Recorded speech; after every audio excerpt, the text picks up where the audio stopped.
The massive research station Nexus Prime floated in the darkness of space like a giant metal flower with 1,000 petals.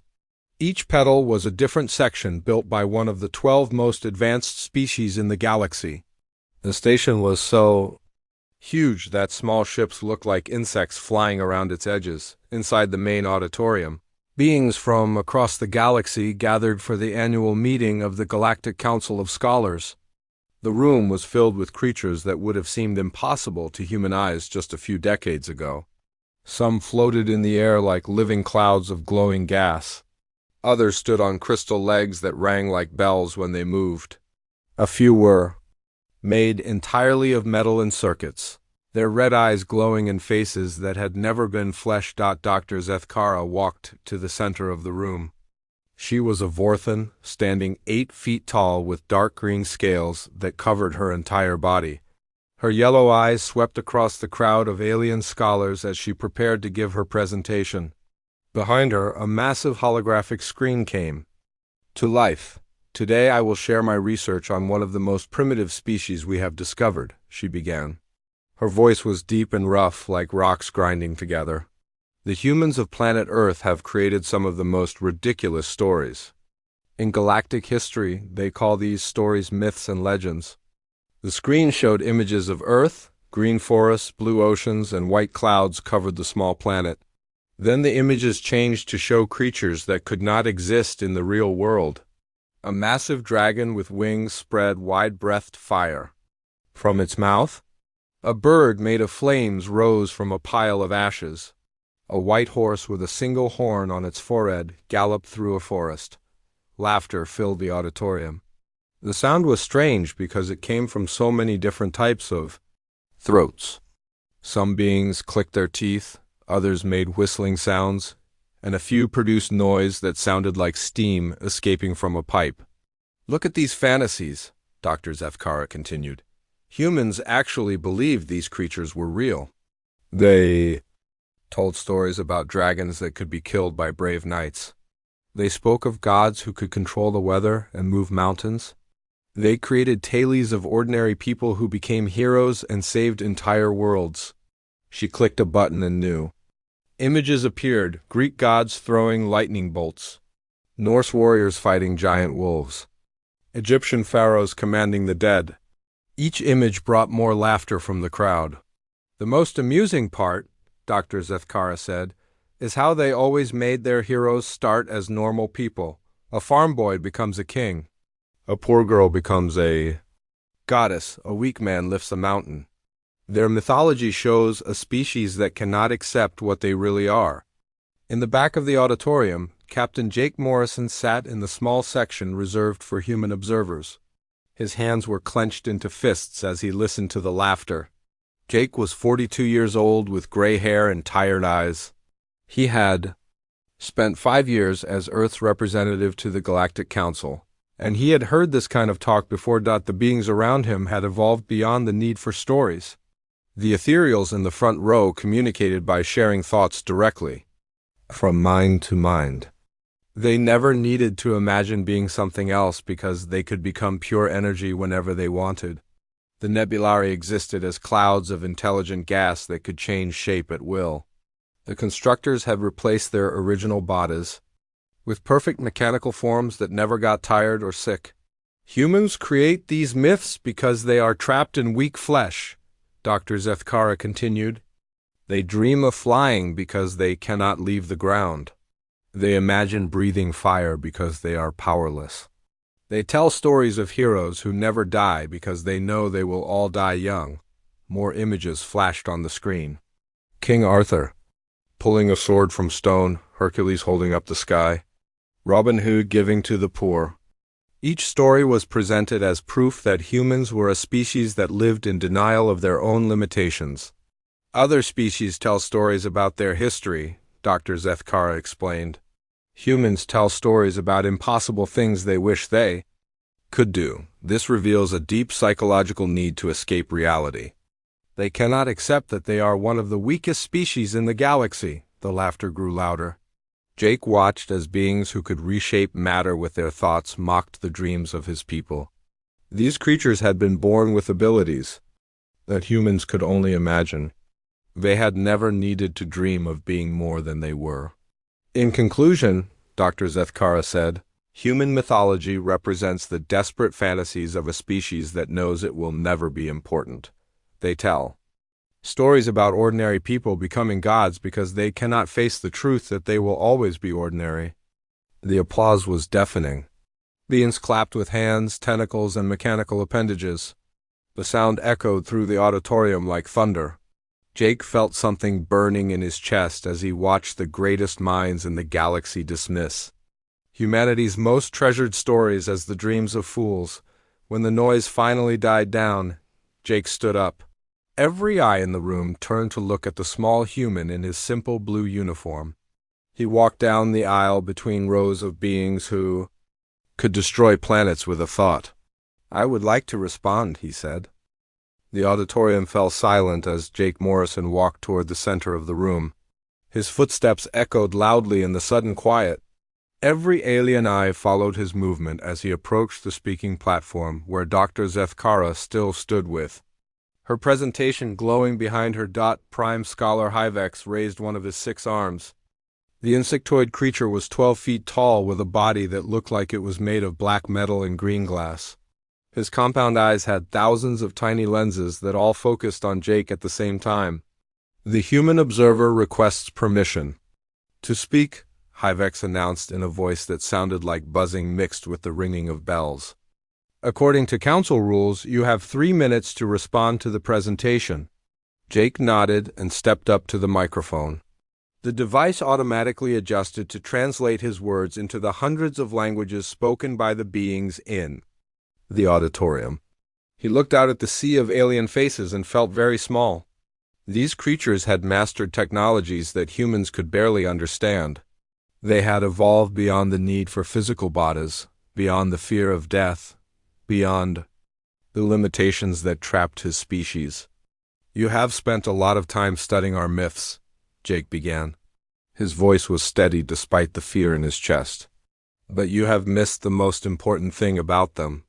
You think they are just stories we tell ourselves about things that cannot happen. You are wrong."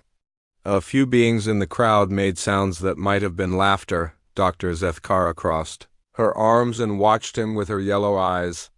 "Our myths were not fantasies," Jake continued.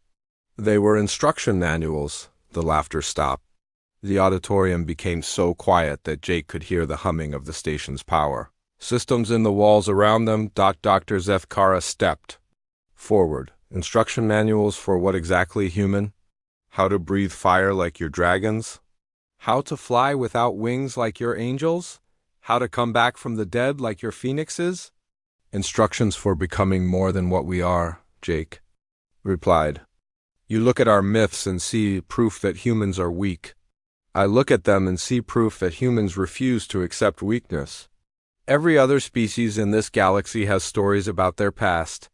Only humans tell stories about ordinary people who choose to become extraordinary." The beings in the auditorium began to whisper among themselves. The sound was like wind blowing through a forest of different-shaped leaves. Prime Scholar Hyvex leaned forward on his 6 legs. "Are you suggesting that humans can actually perform the impossible feats described in your mythology?" "I am suggesting that you have completely misunderstood what humans are capable of when we decide to push past our limits," Jake answered. "Your species became great through evolution. You were born with abilities that let you reshape matter and energy. You transcended your physical forms because you could. Humans become great through choice. We achieve the impossible because we decide that impossible is just another word for difficult." The whispers grew louder. Jake could see confusion on the faces around him. These beings had never needed to choose to be more than they were. They had always been more. Dr. Zethkara's scales began to change color from dark green to bright red. This was a sign of anger among her people. "This is fascinating," she said. "The human actually believes his own species' propaganda? You speak of choice and will as if they can change the laws of physics. They can change something more important than physics," Jake said. "They can change what a person is willing to become?" Dr. Zethkara walked to a control panel and pressed several buttons. The holographic screen behind her changed to show a new image. It was a view of the tournament grounds that existed in the lower levels of Nexus Prime. The arena was a massive, circular space with walls that could be changed to create any environment needed for combat. "Our annual combat trials begin in 4 days," Dr. Zethkara announced. "Champions from across the galaxy come here to prove that their species deserves to lead the others. The winner earns the right to have their civilization's philosophy taught in every university in the galaxy for the next 100 years. Jake looked at the arena and felt his heart sink.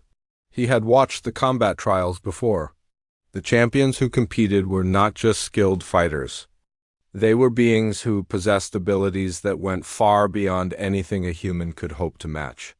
"You claim that human myths are instruction manuals rather than fantasies," Dr. Zethkara continued. "You say that humans can become extraordinary through choice and will. Very well. I challenge you to prove it." She pressed another button, and the screen showed images of past tournament champions. A Vorthan warrior whose scales could deflect the energy from exploding stars. A Nebulari fighter who could exist in 7 different dimensions at the same time. A constructor gladiator with weapons built into his body that could cut through the fabric of space itself. "Enter a human champion in the combat trials," Dr. Zethkara said. "Let us see if your heroes are real or just stories you tell yourselves when you are afraid of the dark." Jake stared at the images on the screen. Each champion possessed power that could destroy entire planets. They were beings who had evolved beyond the need for food, sleep, or even physical form. How could any human possibly compete against creatures like these? "What do you say, Captain Morrison?" Dr. Zethkara asked. "Will you put your species where your mouth is? Will you send us a human who can prove that your myths are more than primitive fairy tales?" The entire auditorium waited for his answer. Jake could feel thousands of alien eyes watching him. He thought about Earth, about the billions of humans who had no idea that their representative was about to make a decision that could destroy their reputation in the galaxy forever. Then he thought about the myths that Dr. Zethkara had mocked. Stories of ordinary people who faced impossible odds and won through courage and determination. Tales of heroes who became legends not because they were born special, but because they chose to be special. "I accept your challenge," Jake said. Jake sat alone in his quarters aboard the human diplomatic ship Aurora, staring at the holographic communicator on his desk. The weight of what he had done pressed down on him like a mountain. He had just committed humanity to send a champion to fight beings who could bend reality with their thoughts.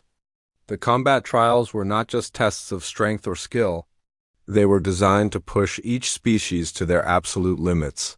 And humans had never survived past the first round. The communicator finally activated, and Admiral Kate Sullivan appeared as a blue hologram in front of him. She was 60 years old with silver hair and eyes that had seen too many wars. Her face was calm, but Jake could see the tension in the way she held her shoulders. "Explain to me what just happened," Admiral Sullivan said in a voice that could cut through steel. "My aide tells me you volunteered humanity for some kind of gladiator tournament against alien gods." Jake rubbed his face with both hands. "I know how it sounds, Kate, but I've been watching these species for 5 years. They are all more powerful than us individually, but they have forgotten something that we never learned to give up." "And what exactly is that?" "The willingness to become something more than what we are," Jake replied. "Every human myth tells the same story. Ordinary people who choose to push past their limits and become extraordinary. These aliens evolved past the need for that choice. They cannot understand what happens when someone decides to write their own legend." Admiral Sullivan leaned forward in her chair. "Jake, you are talking about sending a human to fight creatures who can manipulate matter at the molecular level. Our best soldiers cannot even scratch their weakest champions." "That is exactly why we might win," Jake said. "They expect us to try to match their power. But what if we do something completely different? What if we show them what it means to be human?" The Admiral was quiet for a long moment. Jake could see her thinking, weighing the options. Finally, she spoke. Do you have someone in mind for this impossible task? I need someone who understands that being a hero is not about having power, Jake said. I need someone who knows that. Myths are not about the destination, they are about the journey. Someone who can become their own legend. 3 days later, Lieutenant Commander Alex Carter was running through the Mojave Desert when her communicator buzzed with an encrypted message. She had been training for 12 hours straight, pushing her body to its limits under the burning sun. Sweat poured down her face as she read the message twice to make sure she understood it correctly. The message was asking her to represent humanity. In a tournament against beings who could reshape reality with their thoughts, Alex looked up at the empty sky and laughed. She had spent her entire career in the Terran Special Forces taking on missions that other soldiers called impossible. She had survived situations that killed more talented people through pure determination and refusal to quit. Alex thought about her childhood. Growing up in a small town where her grandmother told her stories about heroes who faced impossible odds, stories about people who became legends not because they were born special, but because they chose to be special when the world needed them most. She packed her gear and headed for the spaceport. 2 days later, Alex arrived at Nexus Prime. The massive station was unlike anything she had ever seen. It was so large that she could not see its edges from the docking bay windows. The corridors were filled with beings that looked like they had stepped out of science fiction movies. Some floated through the air like living clouds of light. Others walked on legs made of crystal or metal. Jake met her at the airlock. He was exactly what she had expected from his files. Average height, graying hair, and eyes that had seen too much. But when he looked at her, she could see something that made her stand a little straighter. You understand what you are facing? Jake asked as they walked through corridors filled with creatures who could end human civilization with a casual thought. I understand that everyone expects me to lose, Alex replied. I understand that they think our myths are just stories. And I understand that this proves they do not know what humans are really capable of. They entered the registration hall where champions from across the galaxy had gathered. Alex studied her competition and felt her heart skip a beat. These were not just skilled fighters. They were living weapons who had evolved beyond the need for physical form. Goroth the Destroyer stood 10 feet tall with scales that had been enhanced to deflect weapons that could destroy stars. His eyes glowed red in a face that had never known fear. Whisper of Stars existed as a cloud of intelligent energy that could phase through solid matter at will. Chromefang was a constructor gladiator with weapons built into his mechanical body that could cut through the fabric of space itself. Each champion radiated power that could level entire cities. Alex looked completely human by comparison. She was 5 feet 6 inches tall with brown hair and ordinary features. She would disappear in any crowd on Earth. The other champions barely looked at her. The tournament administrator was a crystalline being called Resonance of Truth. It communicated through patterns of light that flowed across its transparent body. When it spoke, its voice sounded like music played on instruments made of glass. Welcome, champions, Resonance of Truth announced. You represent the finest warriors your species can produce. Over the next 3 days, you will face trials that will test the absolute limits of your abilities. Only one will remain to claim victory for their civilization. As each champion was introduced, their species representatives filled the observation decks with cheers and displays of their greatest achievements. The Vorthan delegation roared as Goroth raised his clawed hands above his head. The Nebulari sang in harmonies that made the air itself shimmer.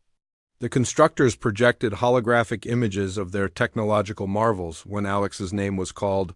Scattered laughter echoed through the alien crowd. She was the only champion who looked vulnerable, limited, and fragile. Representing humanity, Resonance of Truth announced. Alex Carter, who claims that human myths are not stories but instruction manuals for becoming more than mortal limitations allow. Dr. Zethkara rose from her seat in the observation deck. Her scales had turned bright red with excitement. Let us see what instruction manual she follows when facing opponents who exist beyond the boundaries of human imagination. Alex stepped forward into the center of the arena. She did not look at the other champions or the laughing crowd. Instead, she stared directly at the holographic display that showed the tournament schedule. "I know what you are all thinking," she said, her voice carried clearly through the arena's sound system. "You think humans are weak? You think our myths are fantasies. You think we do not belong in the same galaxy as evolved beings like yourselves." She paused and let the silence stretch across the arena. "You are about to learn why that is the most dangerous mistake you could ever make." The first trial began at dawn on the second day. Alex stood in the preparation chamber alongside 11 other champions, each one representing the pinnacle of their species' evolution. The chamber itself was made of white metal that seemed to glow with its own inner light. Strange symbols covered the walls, pulsing in rhythm with the station's heartbeat. Resonance of truth materialized in the center of the room, its crystalline body reflecting the light from the walls into rainbow patterns. "The first trial is called Endurance of Form," it announced. "You will enter a pocket dimension where the environment will test your physical limits. The trial ends when only 6 champions remain conscious." Alex felt her heart beating faster as she looked around at her competition. Gorith the Destroyer flexed his massive claws, each one sharp enough to cut through starship armor. His scales shifted color from dark green to bright gold, a sign that his body was preparing for combat. Whisper of Stars flickered between solid and gaseous form, testing the limits of its control over matter. Chromefang ran diagnostics on his built-in weapon systems, red lights blinking across his mechanical face. A portal opened in the far wall, revealing a swirling vortex of blue energy. One by one, the champions stepped through into the unknown. Alex went last, taking a deep breath before she walked into the light. The pocket dimension was like nothing she had ever experienced. The ground beneath her feet was black stone that felt hot enough to melt steel. The sky above was a swirling mass of purple clouds that crackled with lightning. The air itself seemed to press against her skin with crushing force. Then the real trial began. The gravity suddenly increased tenfold, slamming Alex to her knees. Around her, the other champions adapted instantly. Gorith's scales hardened into armor that distributed the pressure evenly across his body. Whisper of Stars shifted to gas form and floated above the crushing weight. Chromefang's mechanical legs locked into place, supporting his body with hydraulic strength. Alex had no special abilities to help her. She had only her training and her will. She forced herself to stand, fighting against gravity that wanted to crush her bones. Each step felt like trying to walk through quicksand while carrying a mountain on her back. The temperature began to change. First, it dropped to absolute zero, cold enough to freeze the air itself. Alex's breath came out in white clouds that turned solid before hitting the ground. Her fingers went numb inside her gloves. Then the heat returned, but now it was hot, enough to melt metal. The air shimmered like water, and Alex felt her skin burning. The other champions handled the temperature changes with ease. Gorith's scales regulated his body heat automatically. Whisper of Stars existed as energy and was not affected by physical temperature. Chromefang's mechanical body simply adjusted its internal systems. Alex had to endure it all with nothing but human flesh and determination. When the cold came, she used techniques she had learned in Arctic survival training. She moved constantly to keep her blood flowing and focused her mind on staying warm. When the heat arrived, she remembered desert training and controlled her breathing to avoid losing too much water. The atmosphere began to change next. Sometimes there was no air at all, and Alex had to hold her breath until her lungs burned. Sometimes the air was filled with poison gas that made her eyes water and her throat close. Sometimes it was so thick that breathing felt like drowning. 4 champions had already collapsed. An ethereal being made of pure thought could not maintain its form in the chaos. 2 others from species Alex did not recognize simply stopped moving and fell to the ground. But Alex kept going. She remembered every human myth about heroes who walked through fire and came out stronger. She thought about stories of ordinary people who faced impossible odds and refused to quit. Each time the environment tried to break she used the pain as fuel to push harder. The gravity reversed, hurling everyone toward the ceiling. Alex slammed into the stone above and felt her ribs crack. Blood ran from her nose and mouth, but she managed to grab onto a crack in the rock. When gravity returned to normal, she fell 20 feet and landed hard on the ground. Gorath looked down at her with surprise in his glowing eyes. "Human, why do you continue? Your body is failing." "You cannot adapt like we can." Alex struggled to her feet, wiping blood from her mouth. "That is exactly why I cannot quit," she said. "You adapt because you can. I endure because I choose to." The trial continued for 3 more hours. The environment threw everything it could at the remaining champions. Crushing pressure, burning heat, freezing cold, toxic air, and gravity that changed direction every few minutes. One by one, more champions fell. Finally, only 6 remained standing. Alex was the last one anyone expected to survive. Her uniform was torn and bloody. Her face was bruised and swollen. She could barely stand without swaying.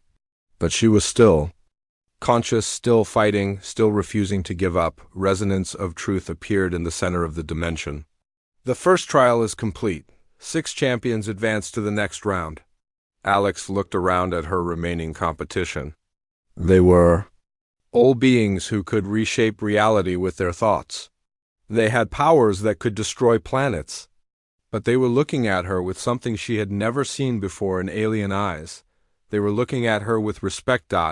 As they were transported back to the station, Gorath walked beside Alex. "I do not understand," he said.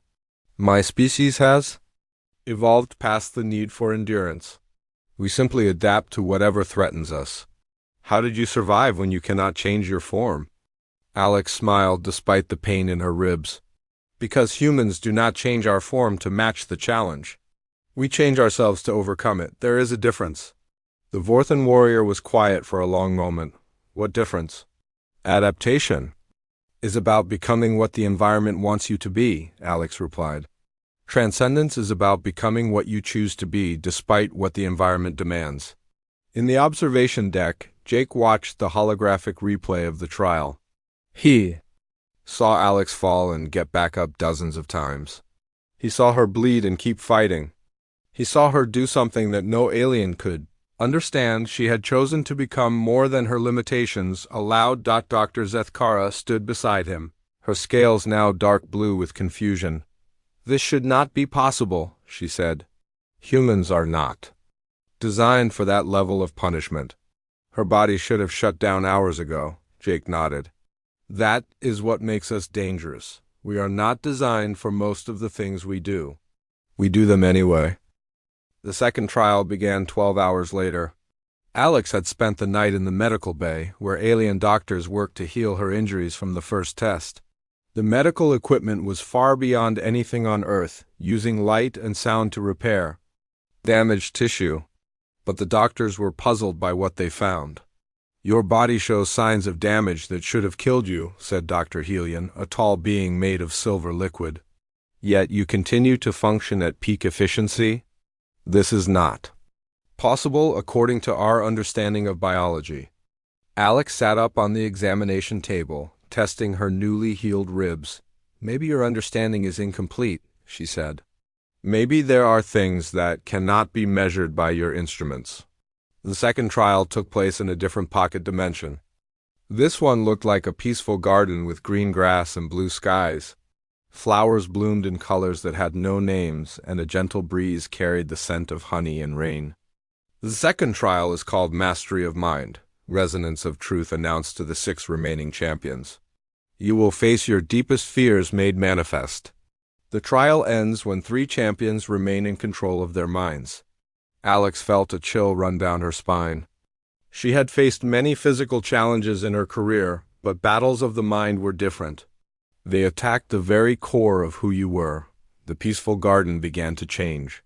The sky turned red and the flowers withered and died. The ground cracked open, revealing darkness beneath. Then the real horror began. For each champion, the trial created a personal nightmare.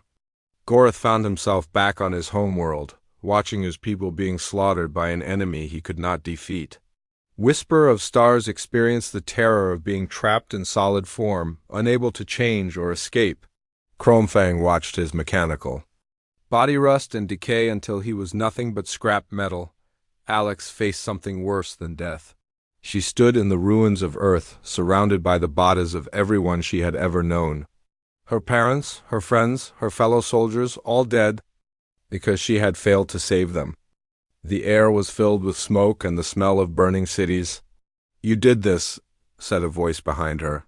Alex turned to see herself, but this other Alex was covered in blood and her eyes were empty of hope. "You came here to prove that humans were special. Instead, you proved that we were fools. Now everyone you love is dead." The other champions fought their fears in different ways. Goroth roared and attacked his enemies with claws and teeth. Whisper of Stars tried to phase through the walls of its prison. Chromefang activated every weapon in his body, filling the air with energy blasts, but Alex did something none of them expected. She walked toward her bloody double and embraced her. "You are right," Alex said. "I might fail. Everyone I love might die. Humanity might be nothing more than a species that tells itself pretty stories about heroes who do not exist." The bloody version of herself looked confused. "Then why do you continue?" "Because the possibility of failure is not a reason to quit," Alex replied. "It is a reason to try harder." Every human myth tells the same story. Heroes are not people who cannot fail. They are people who choose to act despite knowing they might fail. The nightmare version of Earth began to fade. The dead bodies disappeared and the smoke cleared from the air. Alex stood alone in the garden, which had returned to its peaceful state. Around her, the other champions were still fighting their fears. One by one, they fell. An ethereal being collapsed when its worst fear consumed its mind. Another champion from a species she did not recognize began screaming and could not stop. Only 3 remained standing when the trial ended. Alex, Goroth, and Chromefang had survived the test of their minds. "How did you defeat your fear so quickly?" Goroth asked as they were transported back to the station. "I saw what you faced. It was worse than death." "I did not defeat it," Alex said. "I accepted it. There is a difference." Chromefang's mechanical eyes focused on her. "Explain this difference." "Defeating fear means pretending it does not exist," Alex replied. "Accepting fear means acknowledging that it might be real and choosing to act anyway. Heroes are not fearless. They are people who are afraid and do what needs to be done despite that fear." The third trial began the next morning. It was called Strength of Will, and it took place in a dimension that existed beyond the physical realm. The champions found themselves in a place where thoughts became reality and will was the only weapon. Here, Alex's human nature became her greatest strength. While Goroth and Chromefang struggled against challenges that their evolved forms could not simply overpower, Alex drew on something they had forgotten. She remembered what it meant to be human. She thought about every story her grandmother had told her about ordinary people who became extraordinary through choice. She remembered myths about heroes who faced gods and monsters not because they were stronger, but because they refused to give up. The dimension threw obstacles at them that had no physical form, walls of pure despair that tried to crush their spirits, storms of doubt that whispered that they were not good enough, oceans of fear that threatened to drown them in their own limitations. Chromefang's mechanical mind could not process challenges that existed only in the realm of will. He shut down, his systems overloaded by trying to fight something that had no physical properties. Goroth's evolved instincts told him to adapt, but there was nothing to adapt to. The challenges existed only in the space between thought and action. He roared in frustration and collapsed. Alex faced the same obstacles, but she had something her opponents lacked. She had spent her entire life learning to overcome limitations through sheer determination. She had been raised on stories that taught her that the impossible was just another word for difficult. When the wall of despair tried to crush her, she remembered every human who had ever faced hopeless odds and won. When the storm of doubt whispered that she was not good enough, she thought about ordinary people who had chosen to be extraordinary. When the ocean of fear threatened to drown her, she swam through it using strokes powered by pure human stubbornness. The trial ended with Alex standing alone in the dimension of will. She had done something that the most evolved beings in the galaxy could not do. She had proven that the human ability to transcend limitations through choice was real. When she returned to the station, she found the alien observers watching her with something she had never seen before in their eyes. It was not respect or fear or admiration. It was wonder. They were beginning to understand that human myths were not stories about impossible things. They were stories about what became possible when someone refused to accept the word impossible. The final trial was called Transcendence of Nature, and it would determine which species deserved to guide the galaxy's future. Alex stood alone in the preparation chamber, the only human to ever reach the final round of the combat trials. Her body was tired, her mind was strained, but her spirit burned brighter than ever. Through the viewing window, she could see the arena filled with beings from across the galaxy. Every seat was occupied by creatures who had come to witness what they thought would be the quick defeat of the human champion. The betting odds were 10,000 to 1 against her survival. Resonance of truth materialized beside her, its crystalline body pulsing with nervous energy. "The final trial is different from the others," it said. "You will face all the remaining champions simultaneously in combat that exists across multiple dimensions. This is not just about individual power. It is about proving that your species deserves to influence the galaxy's destiny." Alex nodded and checked her equipment one last time. She carried no weapons except a simple knife and her own determination. Against opponents who could reshape reality with their thoughts, traditional weapons were useless anyway. The portal opened, and Alex stepped through into the final arena. The space was vast and constantly changing, shifting between different realities as the combat moved across dimensional boundaries. In one moment, she stood on a platform of solid light surrounded by swirling galaxies. In the next, she was in a realm of pure thought where ideas took physical form. Her opponents materialized around her. Goroth the Destroyer, his scales now glowing with energy that could shatter planets. Whisperer of Stars, existing as a living storm of intelligent plasma. Chromefang, his mechanical body upgraded with weapons that could cut through the fabric of space itself. Each champion represented billions of years of evolution, technology, and transcendence. They were beings who had moved beyond the limitations of flesh and achieved godlike power. Alex was just a human woman with a knife and a dream. The battle began without warning. Goroth lunged forward with claws that could tear through starship armor. His attack came so fast that the air itself caught fire from the friction. Alex did not try to dodge or block. Instead, she did something that made the entire arena fall silent. She absorbed the attack and used its energy to transform herself. The claws passed through her body harmlessly, not because she had become incorporeal like the Nebulari, but because she had become something more fundamental. She had become the choice to transcend limitations. Whisper of Stars attacked next, unleashing a storm of plasma that could incinerate entire moons. The energy struck Alex and should have reduced her to atoms. Instead, it flowed through her and became part of her own power. She was not fighting like a human trying to match alien abilities. She was fighting like a living embodiment of human mythology. Chromefang fired weapons that could cut through the barriers between dimensions.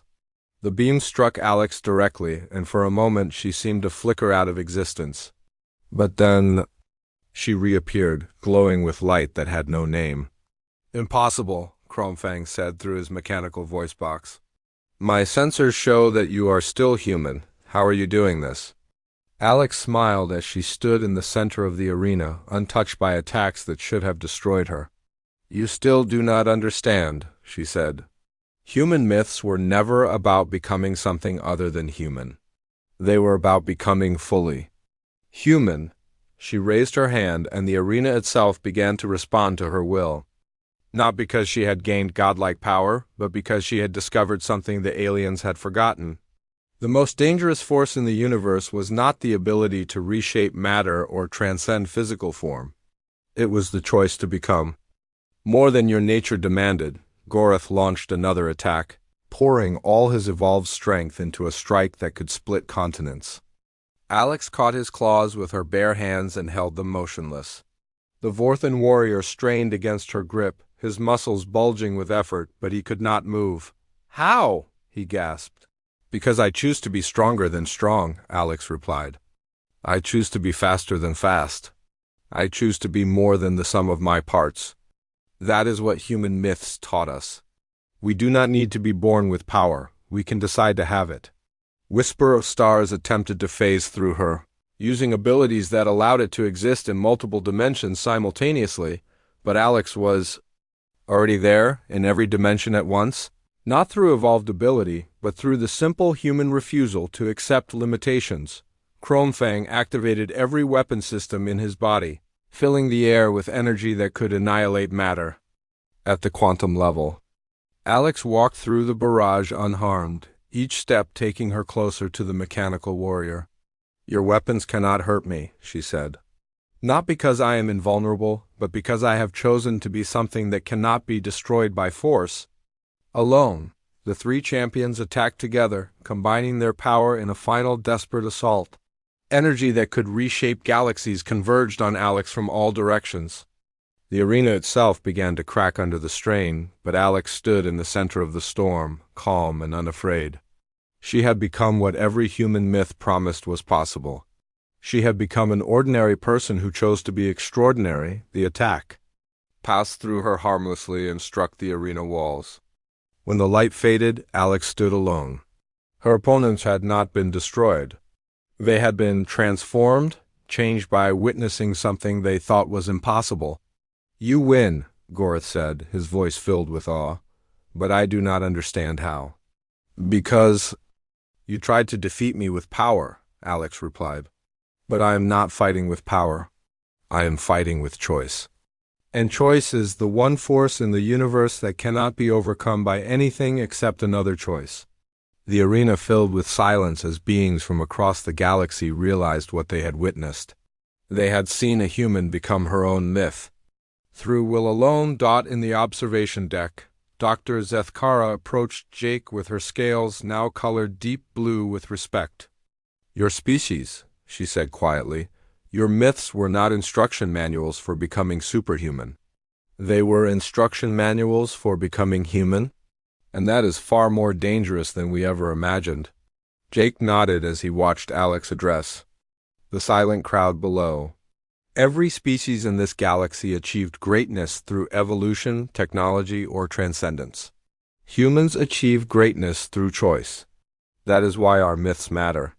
They remind us that we do not have to be more than human to accomplish the impossible. We just have to choose to be fully human. The Galactic Council voted unanimously to grant humanity full membership and the right to teach their philosophy throughout the galaxy. Not because they feared human power, but because they had learned that the most important lesson in the universe was not how to transcend your limitations, but how to choose to transcend them. Alex returned to Earth not as a conqueror, but as living proof that human myths were never about escaping humanity. They were about embracing it so completely that the impossible became inevitable.